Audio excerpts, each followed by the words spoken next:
करुणा के सागर भगवान बुद्ध,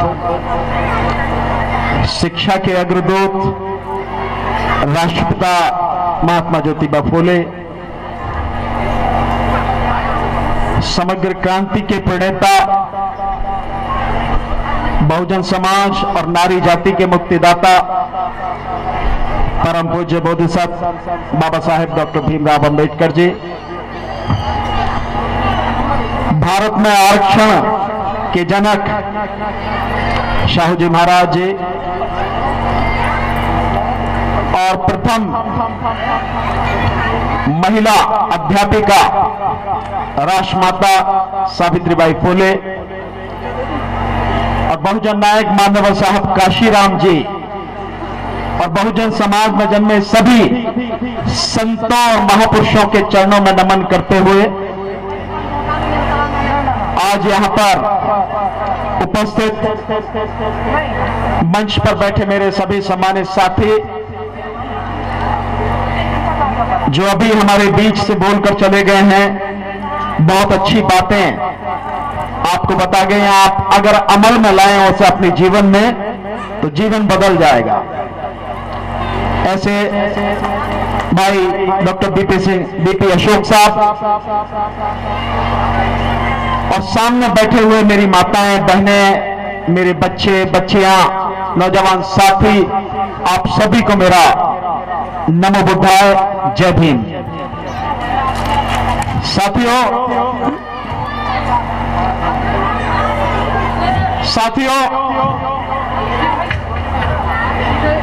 जो आज हम भीमा कोरेगांव शौर्य दिवस मना रहे हैं,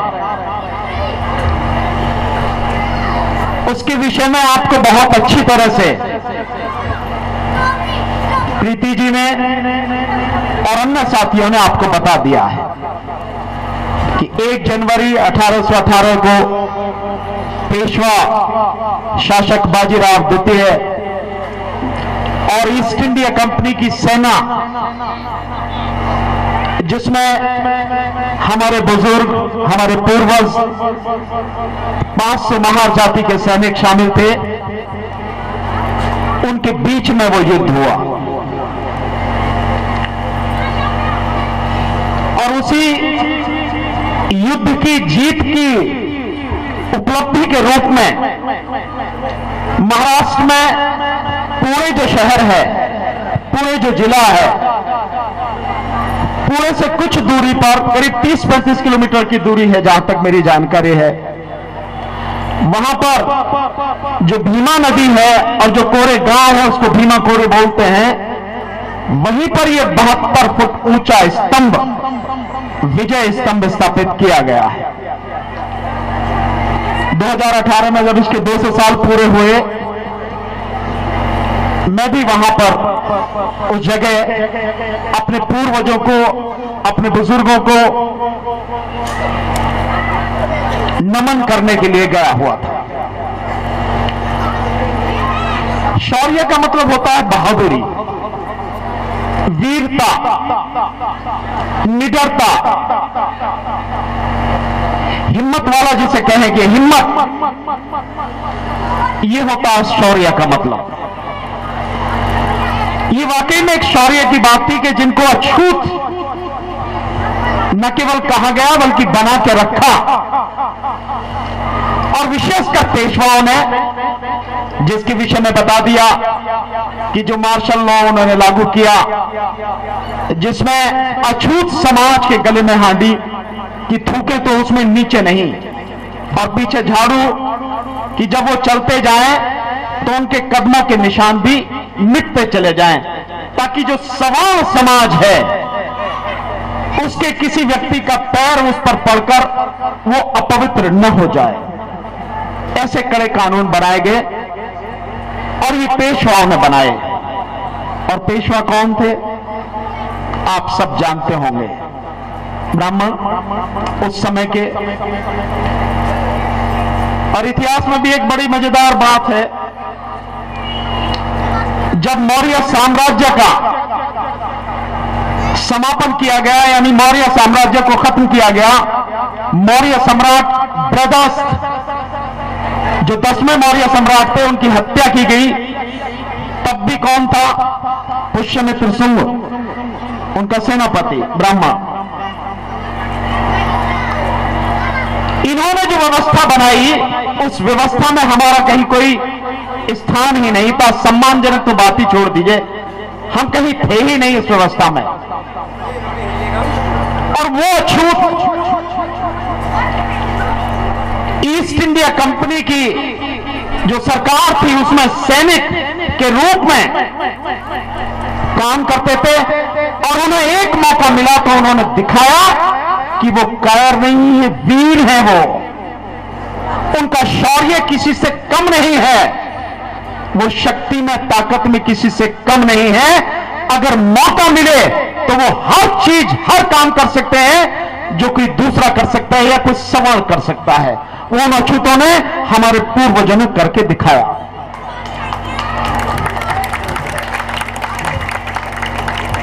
और बाबा साहब डॉक्टर अम्बेडकर ने, उन्हें तो मौका ही नहीं मिला, उन्होंने तो मौका छीन लिया।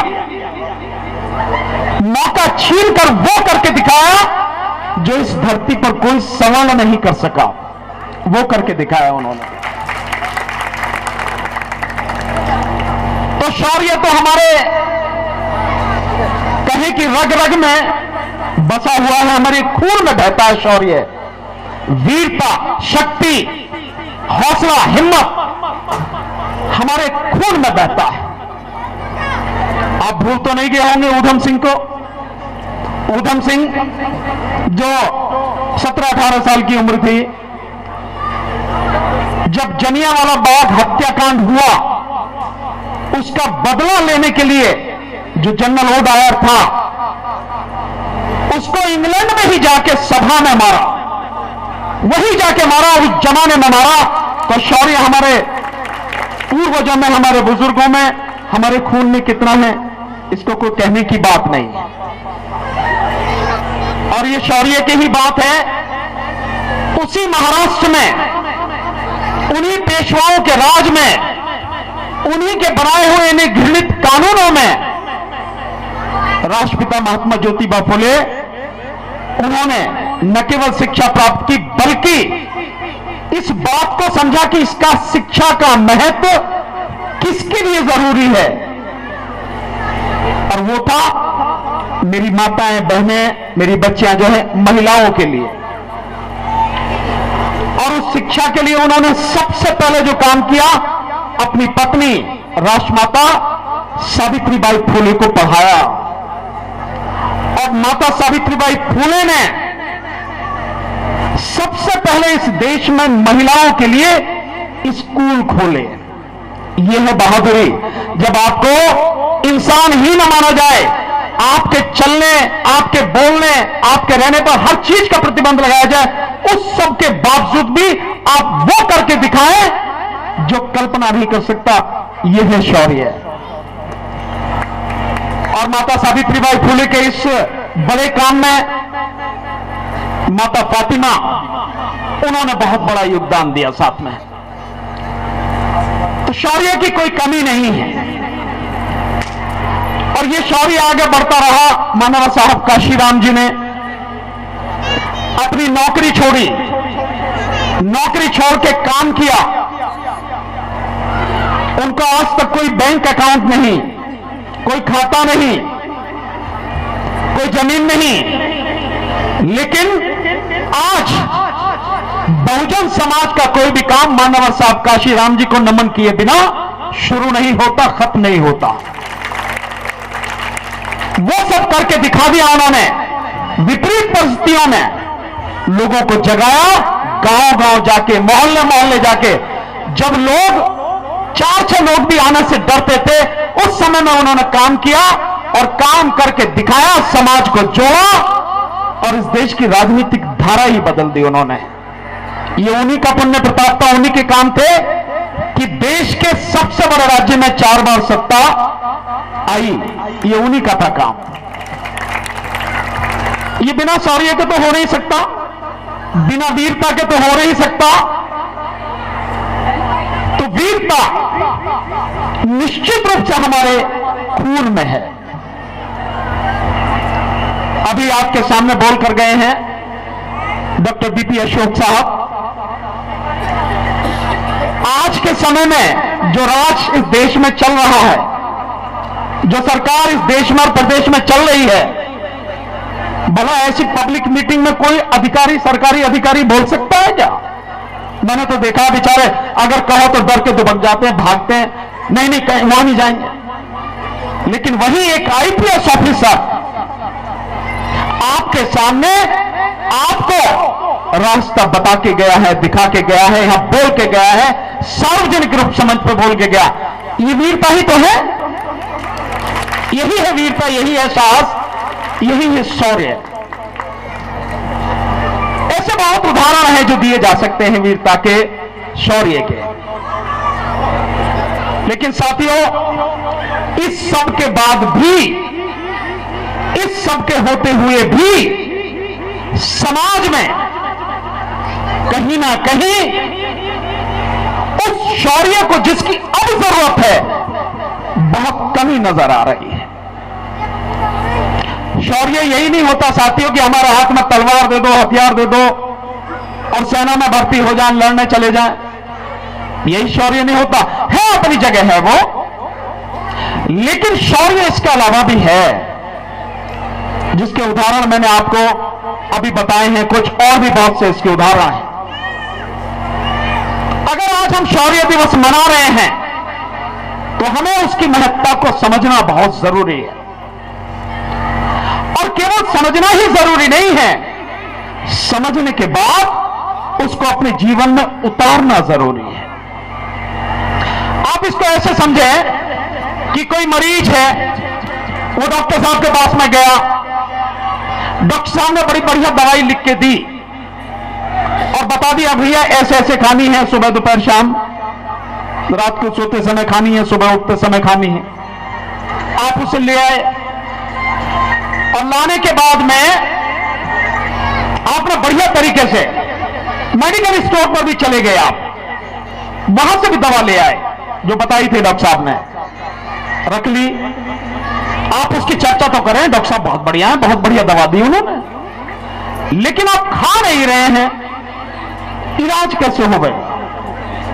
बीमारी कैसे खत्म होगी? डॉक्टर बढ़िया है, डॉक्टर की दवाई बढ़िया है, दवाई लिख के आपको बढ़िया दी है, आप ले भी आए हैं, अगर उसे खाएंगे नहीं जैसे डॉक्टर ने बताई है तो बीमारी कैसे दूर होगी? इलाज कैसे होगा? इलाज तो जब ही होगा, बीमारी तो जब ही दूर होगी जब उसे खाओगे।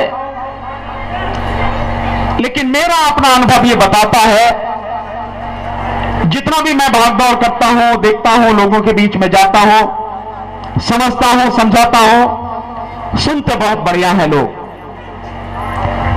समझते भी हैं कुछ लोग, अमल में नहीं लाएंगे। अमल में लाने की बात कही जाए तब अमल में नहीं लाएंगे। साथियों, जब तक अमल में नहीं लाओगे तब तक कुछ होगा नहीं। इसको एक उदाहरण से और समझाने की कोशिश करता हूं। एक बार भगवान बुद्ध के समय की बात है। भगवान बुद्ध लोगों को वही धम्म दीक्षा, शिक्षा जो देते थे, जो जीवन भर उन्होंने दी, आज भी वही शिक्षा शुद्ध रूप में, विपश्यना के रूप में हमारे देश में उपलब्ध है, दुनिया में उपलब्ध है, वही देते थे, दे रहे थे। वैशाली की शायद ये बात है। तो वहां पर एक व्यक्ति आता था, रोज देखता था, सब लोग विपश्यना ले रहे हैं, भगवान बुद्ध की सारी बातें सुन रहे हैं। उसके मन में कुछ जिज्ञासा हुई कि पूछूं, लेकिन लोग रहते थे तो वो कई बार पूछता नहीं था। उसने समझा कि ये बेहतर समझा कि मैं अकेले में पूछूंगा। एक दिन थोड़ा जल्दी आ गया, वो देखा भगवान बुद्ध अकेले हैं, हिम्मत करी पहुंच गया उनके पास में, उनको नमन किया और पूछा, भगवान आप जो शिक्षा देते हैं और आप जैसा ज्ञानी, मैं इतने लोगों को देखता हूं जो आपके यहां पर आते हैं, लेकिन उनमें नजर आता है कि कुछ लोग तो ऐसे हैं कि वाकई में जो ज्ञान की उस अवस्था को पहुंच गए हैं जहां तक आप ले जाना चाह रहे हैं। कुछ लोग ऐसे हैं अभी पहुंचे नहीं, अब कचरे से हैं, रास्ते में ही है। और बहुत सारी संख्या तो ऐसी है कि जिनको बिल्कुल कुछ फर्क ही नहीं पड़ा है, वैसे के वैसे ही हैं, जैसे यहां के बाहर हैं वैसे के वैसे ही हैं अभी भी। तो ये क्यों है? आप जैसा ज्ञानी क्यों नहीं आप इन सबको जो है एक ही बार में एक ही तरह से इनको सबको तार देते हैं? आप ज्ञान दे रहे हैं और सब ये जो अंतर है, ये क्यों है अंतर? सबको एक तरह से होना चाहिए। तो भगवान बुद्ध ने कहा कि आप कहां के रहने वाले हो? भगवान मैं तो यहीं का रहने वाला हूं, वैशाली का। कि नहीं, वैशाली के तो नहीं लगते, तुम्हारे चेहरे मोहरे से नहीं लगता कि तुम यहां के रहने वाले हो, कहीं और के हो। कि भगवान वैसे तो मैं मगध का रहने वाला हूं, लेकिन व्यापार करता हूं तो यहां वैशाली में अधिकतर अब रहता हूं। तो भगवान ने पूछा क्या मगध आना जाना बंद कर दिया? नहीं, आना जाना लगा रहता है मेरा, अभी भी आता जाता हूं, व्यापार के सिलसिले में, काम के सिलसिले में, परिवार के और भी बहुत लोग वहां हैं, आता जाता रहता। तो आपको कोई पूछता होगा भाई मगध का रास्ता, तो आप बता देते हो। हाँ, इसमें क्या छुपाने की बात है भगवान? जो पूछता बता देता हूं मगध का रास्ता, कि यहां से 4 किलोमीटर सीधे चलना, फिर वहां से जाके बाएं हाथ को मुड़ जाना, 3 किलोमीटर चलना, फिर आगे चलना तो एक मोड़ आएगा, उस मोड़ से सीधे हाथ को ले लेना, 10 किलोमीटर चलना, और फिर आगे जाके फिर थोड़ा सा तिरछा होकर सीधे चले जाना, मगध आ जाएगा। तो भगवान ने पूछा तो जितने लोगों को आपने बताया है मगध का रास्ता, सब लोग मगध पहुंच गए होंगे? कहता भगवान कैसी बात कर रहे हैं, कैसे पहुंच जाएंगे सब लोग? जो चलेगा वही तो पहुंचेगा, जो चलेगा ही नहीं तो वो कहां से पहुंचेगा? तो भगवान कहते हैं कि मैं भी तो यही कर रहा हूं। जो भी कुछ मैं जानता हूं, जो भी ज्ञान मेरे पास है, मैं पूरा का पूरा साधारण शब्दों में हर किसी को बता देता हूं, कुछ भी छुपाता नहीं हूं, सब बता देता हूं। लेकिन जो मेरे बताए रास्ते पर चलेगा वही तो पहुंचेगा, वही तो मुक्त होगा। जो चलेगा ही नहीं, मुक्त कहां से होगा? अभी अशोक साहब जो बातें आपको बता के गए हैं, वाकई में बहुत अच्छी बातें हैं, जीवन बदल सकती हैं अगर हमने उनमें अमल करना शुरू कर दिया। और अपने आप को बदलना, अपने परिवार की गलत बातों, गलत नीतियों के विरोध में खड़ा होकर सही बात की साथ खड़े होना और उसको अमल में लाना, यह बहुत बड़ा शौर्य है, बहुत बड़ी वीरता है। अन्यथा जब भी आप कोई काम करने शुरू करते हैं, इंसान का सबसे पहला विरोध उसके अपने घर में होता है, उसके अपने लोग करते हैं, चाहे उसके माता पिता हो, भाई बहन हो, रिश्तेदार हो, पहले वो लोग करते हैं, उसके बाद में बाकी लोग करते हैं। अगर आपने वही सरेंडर कर दिया, वही हथियार डाल दिए और ये करके कि भी ये परिवार के लोग हैं, चलो छोड़ो क्या करना है, वहीं आप रुक गए, आप कुछ नहीं कर पाएंगे। तो आपकी वीरता क्या है? शून्य, बेकार। यह शौर्य पर चर्चा करना भी बेकार। जैसे मैं आपको बताता हूं, अपने विषय में बताता हूं, जब मैंने बाहर निकल के लिए काम करना शुरू किया, जैसे 2008 में एक सामाजिक संस्था बनाई,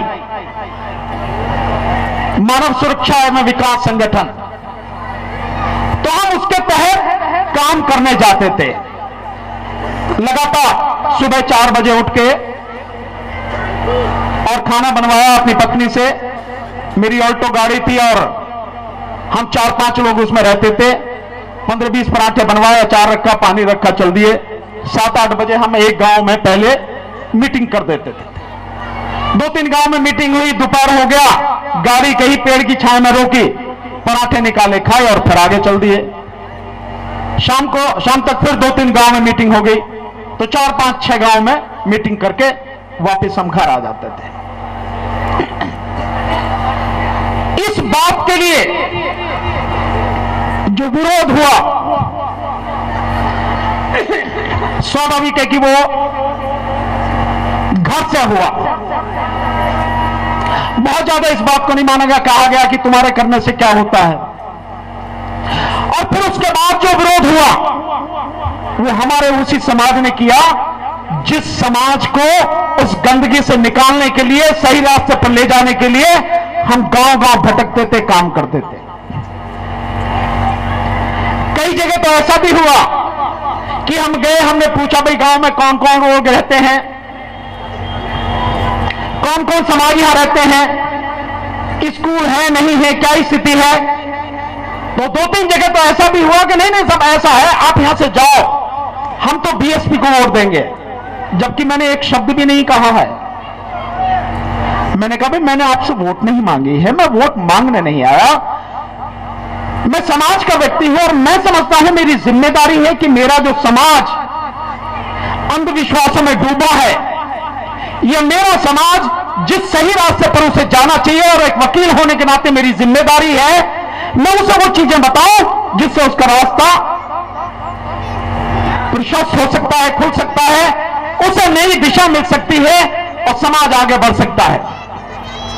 तो पानी और चाय की बात नहीं, ऐसी भी चीजें झेली। हमने जब काम किया, सबसे ज्यादा गालियां हमें हमारे समाज ने दी, सबसे ज्यादा, जबकि हमने कभी किसी का कुछ बिगाड़ा नहीं। हमने हमेशा वो कैसे आगे बढ़ सके, कैसे अपने आप को मजबूत कर सकें, यही चीजें बताई। लेकिन अगर मैं उस दिन डर जाता, आज यहां नहीं होता आपके सामने। मैं डरा नहीं, मैंने किसी की भी एक बात का जवाब नहीं दिया, किसी की भी गाली का जवाब नहीं दिया। और आज नतीजा यह है कि मेरा समाज मुझे गाली नहीं देता, बल्कि बहुत बड़ी संख्या में मेरा समाज मेरे साथ खड़ा है।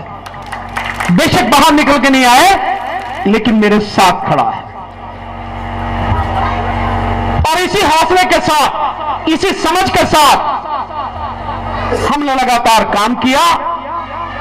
उत्तर प्रदेश में आंगनवाड़ी 4 लाख हैं। उन 4 लाख आंगनवाड़ियों के लिए आंदोलन जो चला 2017 में नवंबर-दिसंबर में, हापुड़ में भी बहुत बड़ी संख्या है, हापुड़ में भी हम कई बार आए, मेरठ में, मुजफ्फरनगर में, शामली में, आपके बिजनौर में, बुलंदशहर में, इधर आपके सहारनपुर तक लगातार हम गए, हमने काम किया। उसके बाद में 2019 में जब इस मोदी सरकार ने दूसरी बार शपथ ली, उस दिन 30 मई 2019 को हमने ईवीएम को लेकर विरोध शुरू किया। पहले उसी दिन से लगातार आंदोलन किया, लोगों का सम्मान मिलता रहा, लोगों का सहयोग मिलता रहा, और आज तक लगातार हम उस काम को कर रहे हैं। चाह रहे हैं कि ईवीएम इस देश से हटे, क्योंकि ईवीएम हटेगी तभी आप जो राजनीति में गंदगी फैली है, जो जिम्मेदार हैं, उन्हें आप हटा पाएंगे। अगर ईवीएम नहीं हटेगी तो हटा नहीं पाएंगे। उसके बाद में आंदोलन शुरू हुआ 15 दिसंबर 2020 को सीए एनआरसी का आंदोलन शुरू हुआ साथियों, एनपीआर। उसमें भाग लिया पूरे देश में, लगातार हमने उस आंदोलन में भाग लिया। क्यों लिया? क्योंकि एक वकील होने के नाते, सुप्रीम कोर्ट का वकील होने के नाते, जब कानून का मसला है तो मेरी ये जिम्मेदारी है कि मैं देश के लोगों को बताऊं सच्चाई क्या है। पे बैक टू सोसाइटी अभी बता के गए हैं आपको, बाबा साहब ने कहा। तो वकील होने के नाते मेरी जिम्मेदारी है सच बताओ, और बड़े ही सरल शब्दों में, सीधे शब्दों में, आसान शब्दों में बताऊं, ताकि लोगों को समझ में आ जाए कहानी क्या है। क्योंकि सरकारें जब भी काम करती हैं अधिकतर काम उनके गलत ही होते हैं और वो ऐसे शब्दों का इस्तेमाल करती हैं जिसे आम आदमी समझ नहीं पाता और शब्द वो इस्तेमाल करती हैं वो वाले जिससे लगता है तो मेरी ही बात है, ये तो और होना ही चाहिए, तो सही बात कर रहे हैं। जैसे मैं आपको एक शब्द बताता हूं, भ्रष्टाचार। भ्रष्टाचार शब्द को लेकर इस देश में एक आंदोलन शुरू हुआ और दो लोग उस आंदोलन में सबसे ज्यादा आपको नजर आते थे, एक लाला रामदेव और एक अन्ना हजारे आते थे।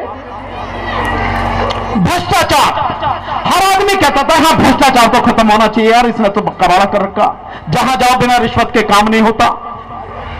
और उसी समय एक और चीज का भ्रष्टाचार खत्म कैसे होगा, लोकपाल बिल लेके आओ, लोकपाल हल्ला मचाता। उसके बाद से आज तक कभी आपने लोकपाल का नाम सुना है क्या? सुना लोकपाल का नाम? नहीं सुना। अब नजर भी नहीं आता। केजरीवाल ने बड़ा हल्ला मचाया लेकिन अब केजरीवाल भी नहीं बोलता, कहा गया लोकपाल। मैं आपको यह समझाने की कोशिश कर रहा हूं कि शब्द कैसे इस्तेमाल किए जाते हैं, यानी कि ऊपर का जो आवरण है वो कैसा खूबसूरत दिखाया जाता है, उसके अंदर की हकीकत क्या है, जब तक उसे जानोगे नहीं, जब तक उसे समझोगे नहीं, तब तक सरकारों की और उनकी जो आपको हमेशा गुलाम बनाए रखना चाहते हैं, हमेशा आपके हकों को लूटना चाहते हैं, आपके अधिकार आपको नहीं देना चाहते, उनकी सच्चाई आपको मालूम नहीं होगी। इसीलिए मेरी जिम्मेदारी वकील होने के नाते के जो कानून है वो कानून में लोगों को समझाओ, और मैंने पूरा प्रयास किया और मुझे इस बात की खुशी है कि CNRC का जो कानून था मैंने बहुत सरल शब्दों में समझाया, लोगों को समझ में आया। उसके बाद कोरोना आ गया, देश बंद हो गया, और जब देश बंद हुआ तो सरकार उस देशबंदी के समय, यानी कि लॉकडाउन जिसे बोलते हैं, उसके समय कई खतरनाक कानून लेकर आई। उसमें दो कानून मुख्य उनकी बात करूंगा। एक, श्रमिकों के कानून, मजदूरों के विरोध में कानून। जब देश बंद है, जब देश की संसद बंद है, उस समय सरकार पिछले दरवाजे से इस देश के तमाम मजदूरों को तबाह करने के लिए कानून लेकर आती है। जो 27 कानून थे अलग अलग मजदूरों के हक में, उनको 4 कोड में, यानी केवल 4 कानूनों में तब्दील कर दिया और मजदूरों को तबाह कर दिया। आज की तारीख में अगर मजदूर हड़ताल करना चाहे नहीं कर सकता। अगर आज की तारीख में मजदूर ये कहे कि मुझे इतनी नहीं इतनी मजदूरी चाहिए, नहीं मिल सकती, निकल के बाहर जाओ। आज की तारीख में मजदूर ये कहे कि मुझे स्वास्थ्य सुविधाएं चाहिए, वो उसकी मर्जी पर है। जो कारखाना मालिक है, उद्योगपति है, हक से नहीं कह सकता, पहले ये कानून था। अगर वो ये कहे कि नहीं 8 घंटे नहीं 12 घंटे काम करना पड़ेगा, उसे करना पड़ेगा, नहीं तो जाओ आप।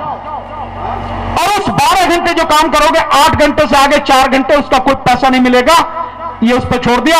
इस तरह के विनाशकारी कानून ये सरकार लेकर आई। नाम क्या दिया? नाम अगर सुनोगे तो इतने खूबसूरत नाम है, मजदूरों की भलाई के लिए कानून, श्रमिकों के कल्याण के लिए कानून, और उसी समय लेके आए किसानों के लिए कानून। 3 कानून। एक, जो आवश्यक वस्तु अधिनियम है, जिन 3 कानूनों को वापस लिया है। आवश्यक वस्तु अधिनियम, जिसमें यह सीमा लगी थी कि जो जरूरी खाद्य पदार्थ हैं, जैसे अनाज है, गेहूं है, चावल है, आलू है, प्याज है, तेल है, तिलहन के बीज हैं, वो जब जरूरी है कि हर इंसान को ये चीजें चाहिए जिंदा रहने के लिए, खाने के लिए ये चाहिए, उन चीजों पर उस कानून के तहत रोक लगी हुई थी कि इस सीमा से ज्यादा कोई जमा नहीं कर सकता। सरकार ने वो हटा दी। प्रभाव, जब ये सारी चीजें हट जाएंगी तो व्यापारी तो इस देश में इतना अमीर व्यापारी है, एक एक पूंजीपति इतना है, इस देश में जितना भी अनाज होता है एक ही पूंजीपति उस सारे अनाज को खरीदने की ताकत रखता है। और जब जब भी व्यापारियों ने अनाज को या किसी भी चीज को उसकी जमाखोरी की है, अपने गोदामों में जमा करके रख लिया है, उसके बाद उसकी कीमतें बढ़ी हैं, अपने हिसाब से मनमानी कीमतें बढ़ाई हैं, और उसका नतीजा होता है आम आदमी की जिंदगी परेशानियों से घिरती है। आज की तारीख में कितनी महंगाई है आप सब जानते हैं। मैं अभी साबुन लेने गया, पता लगी कि साबुन पे ही एक एक टिक्की पर ही 10-10, 12-12 रुपए, 15-15 रुपए बढ़ गए। यह हालत हो गई है। बाकी और सारी चीजों में तो बढ़ ही रहा है। गैस सिलेंडर, हाँ बिल्कुल ठीक कह रहे हैं, जो गैस सिलेंडर 400 का था 1000 रुपए का हो गया। हर दिन कुछ ना कुछ बढ़ता है। लेकिन यह कानून तबाही के किस समय लाई सरकार, जिस समय पूरे देश को बंद कर रखा था। यानी कि सरकार की इतनी हिम्मत नहीं थी कि जब देश पूरा खुला हुआ हो, जब संसद चल रही हो, जब विधानसभा चल रही हो, उस समय तुम कानून लेकर आओ। हिम्मत नहीं थी, यानी डरपोक सरकार कभी पिछले दरवाजे से लेकर आई। और दो और कानून जो निजी मंडियों का और कॉन्ट्रैक्ट फार्मिंग का, यानी आपकी जमीन है, व्यापारी आपसे उस पर वो करेगा एग्रीमेंट, और उसके बाद में जैसा व्यापारी कहेगा जमीन आपकी, आपको व्यापारी के हिसाब से बोना पड़ेगा, वही खाद लगाना पड़ेगा, वही कीटनाशक लगाना पड़ेगा, उसी मशीनरी से सारा काम करना पड़ेगा, और फिर वही व्यापारी 3 बार उसकी चेकिंग कराएगा। अगर उन मापदंडों पर सही उतरी फसल तो लेगा, नहीं तो ठन ठन गोपाल, आपको कुछ मिलना नहीं। ये कानून लेकर आई, और जब कानून लेकर आई, हमने भी पढ़ा कानून, और कानून पढ़ने के बाद जब पंजाब से आंदोलन शुरू हुआ और 26 नवंबर 2020 को दिल्ली की सीमाओं पर किसान आकर बैठ गए।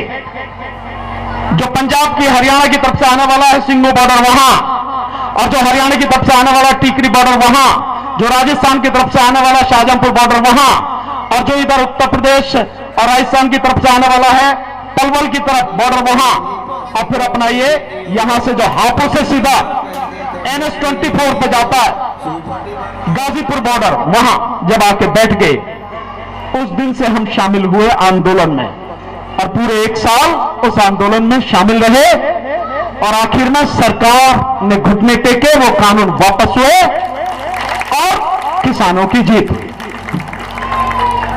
उस समय भी हमारी जिम्मेदारी थी, क्योंकि मामला कानून का था।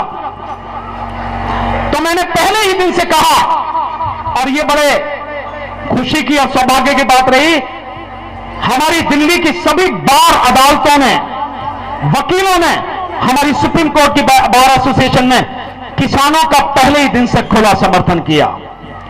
लेकिन समर्थन करना अपनी जगह है, सही है, कानून बताना समझाना भी तो है। तो हमने कानून समझाया, बहुत ही सरल भाषा में एक एक चीज मैंने समझाई, लोगों को समझाई, लोगों को समझ में आई। निशाना कहने को किसानों पर था, लेकिन पूरे देश को तबाह करने वाले कानून थे। अगर लागू हो गए होते तो इस 3 साल में यह देश कितनी बुरी तरह से गरीबी और गुलामी के दलदल में फंस गया होता, इसका अंदाजा आप लगा नहीं सकते हैं। तो हमने समझाया, लोगों ने समझा, और उसी हिसाब से लोगों ने साथ दिया। और किस समय बोला हमने ये? जिस समय मोदी के खिलाफ, मोदी सरकार के खिलाफ लोग बोलने से डरते हैं, कांपते हैं उसका नाम लेने से, उसके खिलाफ बोलने से। उस समय ये सारी बातें बोली, खुल के बोली, सरकार के हर बात का जवाब दिया, उसी भाषा में दिया जिस भाषा में सरकार चाहती थी, जिस भाषा में मोदी बोलता है, या जिस भाषा में कोई भी आरएसएस या बीजेपी का व्यक्ति बोलता है, उसी भाषा में उनको जवाब दिया। नतीजा हम जीते। ये चीजें सिर्फ आपको इसलिए बता रहा हूं कि शौर्य, वीरता जो दिवस आज हम मना रहे हैं, अपने पूर्वजों की वीरता का दिन जो मना रहे हैं आज हम, वो वीरता कहां कहां जरूरी होती है, इसके बहुत बड़े आयाम है, बहुत जगह चाहिए वीरता। और वो इंसान में वीरता कहां से आती है? वीरता आती है शिक्षा से, जानकारी से। आपको जितनी जानकारी होगी और सही जानकारी होगी, आपकी शिक्षा जितनी बड़ी होगी, आप उतने ही निडर हो जाएंगे, अंधविश्वास से दूर हो जाएंगे। ये भगवान, ये धर्म, ये पूजा पाठ, ये हमें कायर बनाते हैं, कायर। एक फिल्म देखी थी आपने, ओ माय गॉड, देखी थी? बड़ी मजेदार फिल्म थी। उस फिल्म का आखिरी शब्द ही बहुत कीमती था। जब मिथुन चक्रवर्ती, जो एक उसमें साधु बने हुए थे, वो उनसे कहते हैं, परेश रावल जी से, निर्भय भव। देखा आपने वो शब्द सुना? निर्भय भव। अगर आप निर्भय हो जाएंगे, निडर हो जाएंगे, तभी आप वीर भी होंगे, वीर बनेंगे। अगर आप डरते रहेंगे तो आप वीरता को समझ ही नहीं पाएंगे। और ये धर्म, ये भगवान, ये देवता देवियां, ये जो ऊंट पटांग हम लोग जो है कितनी कितनी चीजें करते हैं, ये हमें डरपोक बनाती हैं, हमें कायर बनाती हैं। तो वीरता वाले दिन के जब आज हम मना रहे हैं, हमें निडर होने की सीख लेनी चाहिए। और अगर हम बाबा साहब को मानते हैं, बाबा साहब को समझते हैं और उनके बताए हुए रास्ते पर चलने का प्रयास करते हैं, तो आप कायर नहीं हो सकते, आप वीर ही होंगे। और आपको वीर बनना ही पड़ेगा, तभी हमारे समाज का भला होगा। आज क्या डर फैलाया जा रहा है? अगर आप सरकार के खिलाफ बोलोगे तो सरकार आपके खिलाफ एफआईआर कर देगी, झूठी एफआईआर, एनएसए लगा देगी, आपको यूएपीए कानून उसमें बंद कर देगी ताकि आपकी सालों बेल ही ना हो, जमानत ही ना हो। इसलिए डरते हैं आप लोग। इससे क्या डरने की जरूरत है? मैंने आपको इतनी चीजें बताई, हजारों की संख्या में मेरे वीडियो पड़े होंगे, आपने देखे भी होंगे। अब देखें आप, हमने खुल के बोला, मोदी की हर बात का जवाब दिया। कर लेना है भैया, अगर हिम्मत है और तुम कानून जानते हो, हम भी कानून ही जानते हैं ना, यही आते जाते करो भैया, पता लग जाएगी तुम्हें तुम्हारी औकात की। हम तो चाह रहे एक बार करो तो तुम्हें और अच्छी तरह से हम लोगों के बीच में तुम्हारी सारी कर्तव्य रखेंगे, बताएंगे। लेकिन जब आप कानून के अनुसार चलते हैं, कानून को जानकर कानूनी बात करते हैं, तर्क पर बात करते हैं, सबूतों के साथ बात करते हैं, तथ्यों के साथ बात करते हैं, तब किसी की हिम्मत नहीं होती आपकी तरफ उंगली भी उठा जाए, आप पे हाथ डाल जाए। और जिस समय बहुत बुरा हो, जिस समय बहुत विपरीत हो, जिस समय लगता हो कि कोई बोल नहीं रहा, उस समय बोलना चाहिए, तभी वीरता की पता लगती है। अगर सभी बोल रहे हैं, माहौल ही ऐसा कुछ नहीं है, किसी तरह का डर नहीं फैलाया जा रहा, उस समय आप खुद बोलते जा रहे हो, उसका क्या मतलब है? वो वीरता नहीं है। धारा के विपरीत बहना वीरता है। पानी का बहाव जिस तरह पर उसी तरह बहते चले जाओ, इसमें काहे की वीरता है? अरे लाशें होती हैं, अगर आप पानी में डाल दिए, जिस तरफ पानी जा रहा अपने आप बह के चली जाएगी लाश, तो वो लाश है ना, जिंदा इंसान तो नहीं है ना।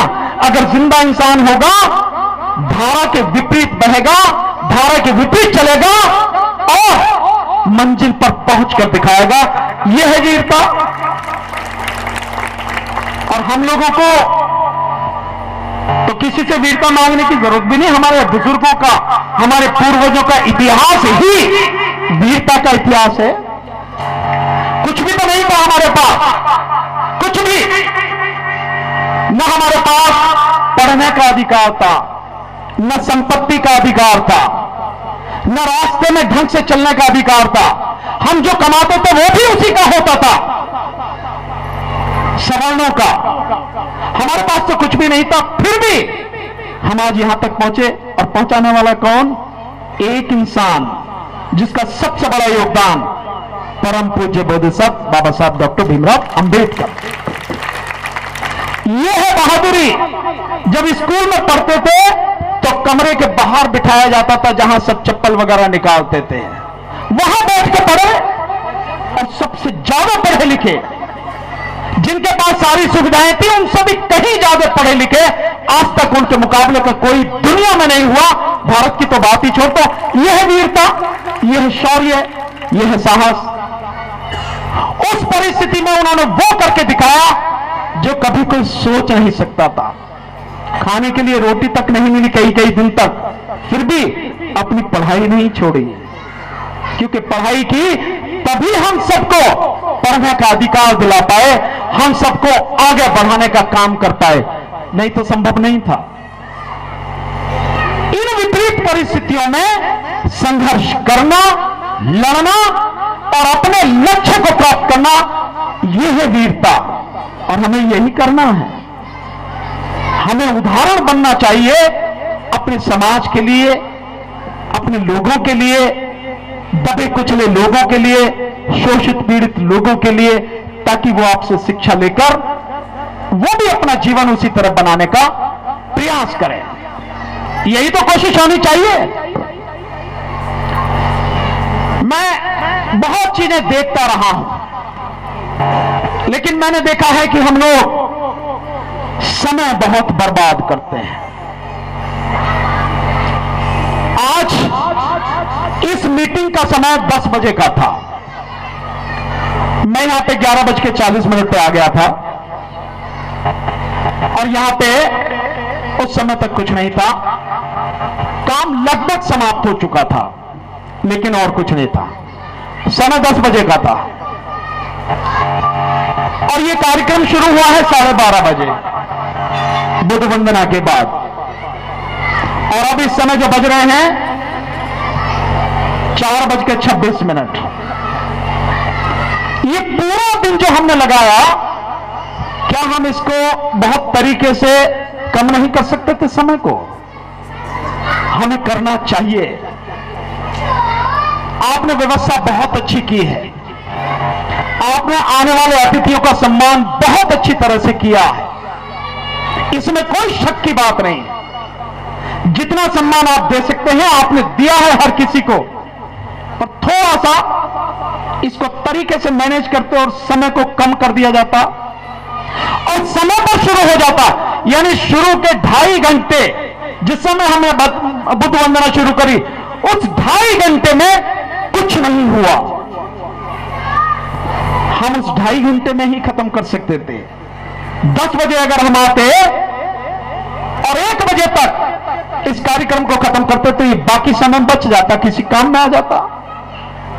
समय बहुत अनमोल है, समय बहुत कीमती है और समय के साथ चलना, समय का सदुपयोग करना, यह बहुत जरूरी है और यह बहुत बड़ी वीरता है। अफसोस पूरा देश, मैंने अभी तक एक ऐसी सभा नहीं देखी, एक ऐसी कोई बारात, कोई शादी का फंक्शन, कुछ नहीं देखा जहां समय से लोग पहुंचते हो और समय पर कार्यक्रम खत्म हो जाता हो। एक भी। क्या हम लोग इसकी पहल कर सकते हैं? हमें इसकी पहल करनी चाहिए। ये बहुत सी ऐसी चीजें हैं जिससे हम जीवन में सुधार कर सकते हैं। लोगों ने नहीं किया, बाहर में जाने दीजिए उन्हें। आप करिए शुरू। आप 10 बजे का कार्यक्रम दे रहे हैं, लोगों को बुलाइए, उनसे रिक्वेस्ट कीजिए कि टाइम पे आए। जितने आ जाए आप कार्यक्रम शुरू कीजिए, नहीं आएंगे कोई बात नहीं, आप समय से कार्यक्रम शुरू कीजिए, समय से खत्म कीजिए, बात खत्म। शुरू में 2-4 बात में दिक्कत होगी, लेकिन आगे उसमें बदलाव आएगा। लोगों को एक संदेश चला जाएगा, यार वहां जाना तो टाइम पे जाना नहीं, वो टाइम पे शुरू करते हैं, टाइम पे खत्म कर देते हैं। ये हमारी कमी है, इसको बदलना भी एक वीरता है। लोग कहेंगे अरे यार मेरे ऑटो रहते, इसमें क्या चक्कर है, अभी थोड़ी देर में क्या है, ऐसे ही चलता रहता हमारे देश में। तो इसको भी बदलना ये भी वीरता है कि नहीं, जो चलता रहा है वो नहीं, जो हम ठीक समझते हैं, जो ठीक है वो चलेगा, उसी से हमें काम करना, यह भी एक वीरता है, यह भी एक शौर्य है साथियों। तो शौर्य दिवस पर हमें बहुत सी चीज ध्यान रखनी है साथियों। और एक बात आपसे कहना चाहूंगा, हम कब तक अपने आप को, अपने परिवार को, अपने समाज को और बाबा साहब और उनके मिशन को धोखा देते रहेंगे? कब तक? इस पर भी हमें सोचने की जरूरत है। हापुड़, अब मैं सीधे सीधे आपकी बात करता हूं। हापुड़ हमारे समाज का एक महत्वपूर्ण शहर है। मुझे नहीं मालूम, पर मुझे जितनी जानकारी है लगभग 60 मोहल्ले हमारे यहां पर हमारे हैं। 89 तो है, 89 यानी 90 समझ लो, इतने हमारे मोहल्ले हैं। हमारी भैया इसे जरा इसकी इको बेजोस जो चल रही है ना, ये सब ठीक करो। इतने जो मोहल्ले हैं, इतनी बड़ी हमारी संख्या है, इसकी इको खत्म करो। लेकिन क्या कोई एक ऐसा उदाहरण हापुड़ वाले बता सकते हैं जिस पे हापुड़ गर्व कर सके? एक काम, एक भी नहीं है। क्यों नहीं है साथियों? जहां हमारी इतनी बड़ी संख्या है, जो शहर है, जो अब जिला बन चुका है, वहां जो सीधा सीधा राजधानी से जुड़ा है, जरा सी देर का आप पौना घंटे में, बहुत होगा तो 1 घंटे में सीधे देश की राजधानी पहुंच जाएंगे। चारों तरफ इतने बढ़िया बढ़िया हाईवे बन गए हैं।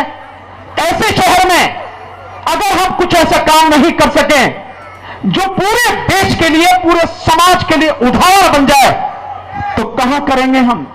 पढ़े लिखे लोगों की भी कमी नहीं है, खूब डॉक्टर भी हैं यहां पर, वकील भी हैं यहां पर, अध्यापक भी हैं यहां पर, प्रोफेसर भी हैं, हर तरह के लोग हैं। बावजूद उसके क्या काम है आपका? किसी भी एक जगह से अगर कोई भी ऐसा काम किया जाए, उसकी गूंज पूरी दुनिया में जाती है। सीए एनआरसी का आंदोलन चला, सीए एनआरसी का आंदोलन एक केंद्र बना, शाहीन बाग, ध्यान है सबको? शाहीन बाग, शाहीन बाग में महिलाओं ने इतना जबरदस्त आंदोलन किया कि पूरे देश में, मैं हर जगह गया, जगह जगह शाहीन बाग बनने लगे। महिलाओं की उस आंदोलन में भागीदारी 20,000, 25,000, 30,000, यहां तक महिलाओं की भागीदारी। बिहार में मैं गया, मेरी वीडियो पड़ी होंगी, आप देखिए, उसमें बेगूसराय हो, समस्तीपुर हो, मधुबनी हो, कितनी ही जगह इतनी बड़ी संख्या में महिलाओं की भागीदारी। कहां से? शाहीन बाग। कलकत्ता में शाहीन बाग बन गया, बॉम्बे में शाहीन बाग बना दिया उन्होंने। एक ही जगह से गूंज निकली, पूरी दुनिया में छा गया, पूरी दुनिया में। आप भी आत्मावलोकन कीजिए, अपने आप का अवलोकन कीजिए। बहुत बड़ी चीजें हैं, बहुत बड़ी लड़ाई है जो अब होने वाली है। अगर नहीं लड़ी समाज ने, समाज तबाह हो जाएगा, कुछ बचेगा नहीं।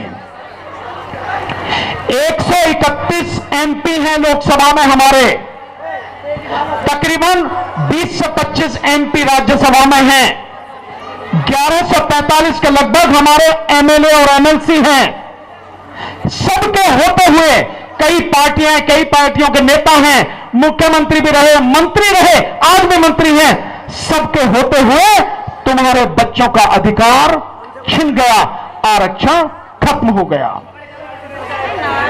और इसके साथ साथ सबकी आंखों के सामने उस तहन जो तानाशाह है, उसने निजीकरण यानी पूरे देश को बेचने की वो प्रक्रिया चला रखी है जिसमें सब कुछ वो बेच रहा है जैसे सब उसकी जागीर है।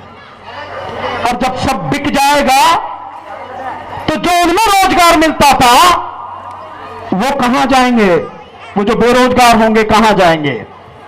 जो निजीकरण हो रहा है, ये निजीकरण बहुत बड़ा इसलिए है ताकि देश की जो पूंजी है, संपत्ति है, चंद हाथों में दे दी जाए जो सवर्ण समाज के हैं, जो पूंजीपति हैं, बीजेपी और आरएसएस के करने वाले कारिंदे, उनके हाथ में दे दी जाए और इसके बहाने जो बहुजन समाज का आरक्षण है उसे पूरी तरह से खत्म कर दिया जाए, चाहे एससी का हो, एसटी का हो, ओबीसी का हो, माइनॉरिटी का हो।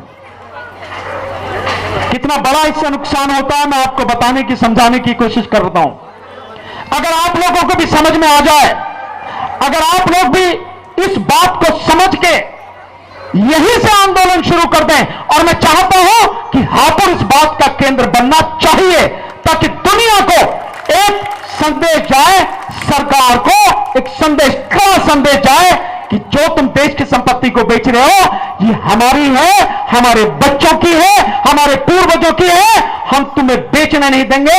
एक क्रांति हो जाएगी। क्या उस क्रांति का जनक हापुड़ बन सकता है? एक उदाहरण से बताता हूं कितना घातक है, समझेंगे आप। मैं हर जगह ये उदाहरण देता हूं, निजीकरण से कितना बड़ा नुकसान होगा। 80% नौकरियां खत्म हो जाएंगी। ये सरकारी आंकड़ा है, मेरा नहीं है।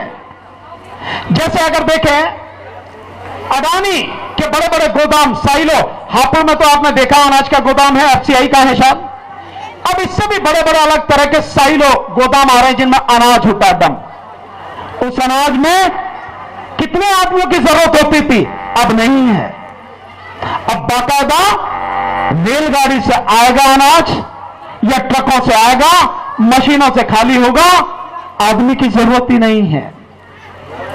जहां 1000 लोग काम करते थे वहां 50-100 लोग ही काम निपटा के छुट्टी करेंगे, बाकी लोगों का क्या होगा? वो बेरोजगार हो जाएंगे। इसको ऐसे समझे, मैं आपको बताने की कोशिश करता हूं। जैसे रेलवे है, रेलवे में तकरीबन 14 लाख लोग नौकरी करते हैं। ये तो नौकरी है सीधे सीधे। इसके अलावा उससे जो और जुड़े हुए लोग हैं वो बिल्कुल अलग हैं। जैसा रेलवे स्टेशन पे कोई किसी की किताब की दुकान है, किसी की चाय की दुकान है, किसी को केले बेचता है, फल बेचता है, उनको आप छोड़ दीजिए। जो सीधे सीधे नौकरी करते हैं, जो टीटी हैं, ड्राइवर हैं, क्लर्क हैं, रिजर्वेशन काउंटर पर नौकरी करते हैं, इस तरह से तकरीबन 14 लाख लोग रेलवे में सर्विस करते हैं। लगभग 2-2.25 लाख जगह खाली पड़ी हैं, जिसका इम्तिहान भी लिया और अभी तक भरी नहीं गई। आपने देखा करीब 1000 करोड़ रुपए तो लोगों से फीस लेके, फॉर्म के साथ में जो फीस ली उसी से कमा लिया सरकार ने। अब नौकरी वो अभी तक नहीं मिली है, भर्ती अभी तक नहीं हुई। उस रेलवे में जिस दिन रेलवे का प्राइवेटाइजेशन हो जाएगा, निजीकरण हो जाएगा, और अब बहुत ज्यादा देर नहीं है, मोदी सरकार ने रेलवे की कीमत लगाई है 1,52,000 करोड़ रुपए। यानी जिस संपत्ति का कोई और छोर नहीं है, जो कई लाख करोड़ की है, उसके मात्र 1,52,000 करोड़ में बेच रहा है। 550 रेलवे स्टेशन बेचे जा रहे हैं, करीब 150 रेलगाड़ियां बेची जा रही हैं, और धीरे धीरे बाकी जो संपत्ति है वो बेची जा रही है 1,52,000 करोड़ में। जिस दिन ये पूरा हो गया, और किसको जा रही है आपको मालूम है? अडानी को, अडानी के पास जा रही है रेल। जिस दिन ये प्राइवेटाइजेशन यानी कि सरकार द्वारा ये बेचना पूरा हो गया, उस दिन इन 14 लाख में से 11 लाख लोगों की नौकरियां खत्म हो जाएंगी। 11 लाख लोग बेरोजगार हो जाएंगे। और अब इसको और बताता हूं, आप भी लोगों को ऐसे समझाएं। इन 11 लाख में से एससी, एसटी और ओबीसी का कितना रिजर्वेशन है? एससी का है, एससी एसटी का 22.5%, ओबीसी का 27%, और जो है एक्चुअल में वो 12% के आसपास तो एससी एसटी का है, और इतने के लगभग ओबीसी का है। और माइनॉरिटी यानी मुस्लिम, उनका मात्र 1.5 से 2%। अब इस सारे को भी अगर हम लगा लें तो ज्यादा से ज्यादा 25-26% होता है। मतलब ये मानिए कि जो 11 लाख नौकरियां जाएंगी, उसमें से तकरीबन 4 लाख नौकरियां, और मान लीजिए और बढ़ा लीजिए 5 लाख नौकरियां एससी, एसटी, ओबीसी और माइनॉरिटी, इनकी चली जाए। इनकी तो जानी ही है, ये बचने वाले नहीं हैं। इनकी नौकरियां तो जाएंगी ही, लेकिन बाकी जो 11 लाख में से 6-7 लाख नौकरियां वो किसकी जाएंगी? वो उन्हीं सवारों की, उन हिंदुओं की जाएंगे जिनको बीजेपी हिंदू हिंदू का राग अलापकर बेड़ा गर्क जिनका कर रही है, जिनको डरा रही है, मुसलमानों से डरा रही है। इसके खिलाफ बोलना पड़ेगा। और अगर आपने इसके खिलाफ बोला, अगर ये हाथों उसका एक केंद्र बना, मैं मानूंगा वो होगा असली शौर्य, असली वीरता वो होगी जिसका संदेश पूरे देश में नहीं पूरी दुनिया में जाएगा कि हम किसी हालत में निजीकरण नहीं होने देंगे।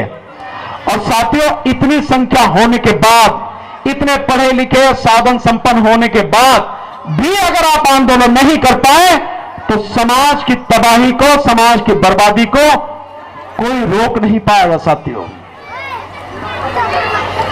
इसके अलावा एक और तबाही आपके सामने है, उसको भी शॉर्ट में बताऊंगा। सरकार अभी इधर कृषि कानून वापस लिए हैं और उसके तुरंत बाद ही आधार कार्ड को और वोटर आई कार्ड को जोड़ने का कानून बना दिया है।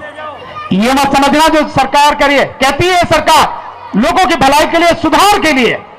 जैसे नोटबंदी की तो गरीब आदमी के लिए पता क्या सरकार ने कहा, इससे भ्रष्टाचार खत्म हो जाएगा, काला धन खत्म हो जाएगा।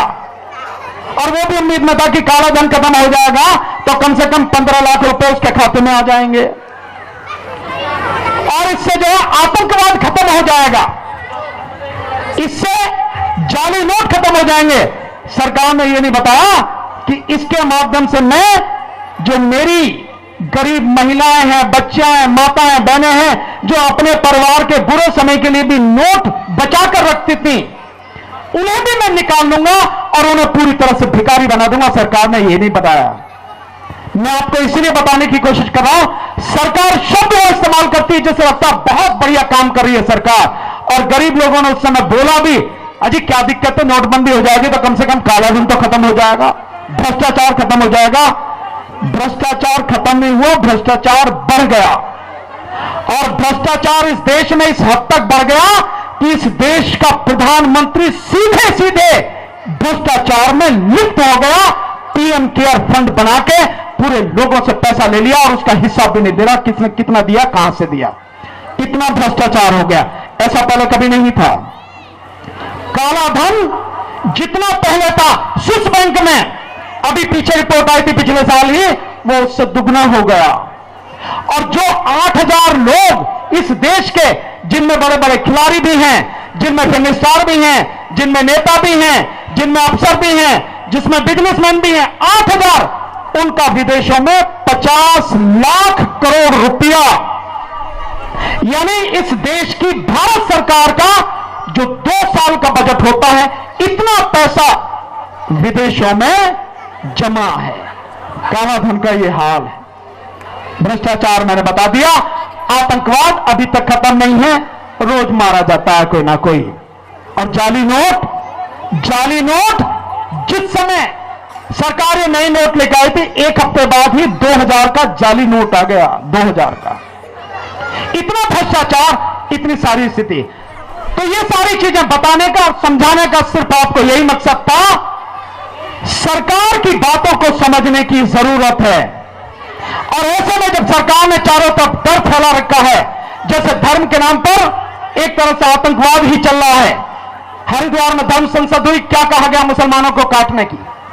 आप समझ रहे हैं कि मुसलमानों को खत्म कर देंगे, मारेंगे, जाने जाने कैसी कैसी बातें की जा रही है। फिर छत्तीसगढ़ में रायपुर में वो धर्म संसद हुई और एक वहां कह रहा था, दिल्ली में जो सुदर्शन टीवी है उसका मालिक, वो जो कह रहा था कि हिंदू धर्म की रक्षा के लिए मरना पड़ा, मारना पड़ा तो भी करेंगे। मतलब ये जो चीजें हो रही हैं, हालांकि ये सबसे कायर लोग हैं। अगर आप इनके सामने 4 लोग लाठी लेके खड़े हो जाओ, इन्हें ढूंढते फिरोगे, पकड़ में नहीं आने की, यही इनकी औकात है। इतने ही मर्द हैं ये, इससे ज्यादा नहीं है।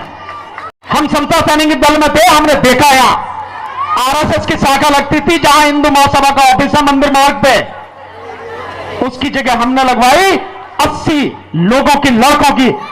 4 बजे सुबह जाके मैं शाखा लगवाता था वहां। भगा दिए हमने। तो कहीं नहीं है, बात यह है कि आप खड़े हो लेकिन चीजों को समझ के खड़े हो, सच को जानकर खड़े हो, कानून को समझकर खड़े हो, तो निश्चित रूप से आप लड़ाई जीतेंगे। ये सारी चीजें बताने का मेरा यही उद्देश्य था। आप हर चीज को समझें और इस शौर्य दिवस पर शौर्य शब्द के अर्थ को, उसके महत्व को, उसकी गंभीरता को, उसकी ताकत को और अपने बुजुर्गों की ताकत को, उनके बलिदान को समझें। आपने यहां बुलाया जो ये टीम है चलो बुद्ध की ओर, कितना बेहतरीन नाम है। लोग बना लेते ना चार फोर्स, वाल्मीकि सेना जो बता के गए अभी, न जाने कैसे कैसे ग्रेट चमार। मतलब ये जो चीजें हैं ये वो चीजें हैं जो हमको बांट रही हैं। लेकिन आपने, मैं आपको बधाई देता हूं सभी साथियों को जिन्होंने इतना खूबसूरत नाम रखा चलो बुद्ध की ओर। वाकई में बुद्ध की ओर ही जाना पड़ेगा, क्योंकि बुद्ध ही है, उन्हीं का बताया मार्ग है जो हमारे जीवन को मुक्ति दिलाएगा, हमारे जीवन को महत्वपूर्ण बनाएगा, हमारे जीवन को उन्नत बनाएगा, उन्नति के शिखर पर पहुंचाएगा, हमें ज्ञानवान बनाएगा, हमें निडर बनाएगा, बहादुर बनाएगा, वीर बनाएगा और हमारा शौर्य दुनिया को दिखेगा। तो चलो बुद्ध की ओर आयोजनकर्ता की समिति के सभी साथियों को मेरी तरफ से बहुत बहुत बधाई, आपका बहुत बहुत धन्यवाद। आप ऐसे ही कार्यक्रम और बढ़िया तरीके से करें, लोगों में जागृति फैलाएं और उसके लिए हमारा जो भी सहयोग चाहिए हम हमेशा आपके साथ में खड़े रहेंगे साथियों। और एक बात आखिर में, 2022 शुरू हो चुका है कल से, 2021 गया लड़ते लड़ते, 2022 भी लड़ते लड़ते जाएगा और जब तक 2024 अंतिम संस्कार नहीं कर देंगे तब तक तो हमारा तो लड़ते ही लड़ते जाएगा। लेकिन करना है अंतिम संस्कार।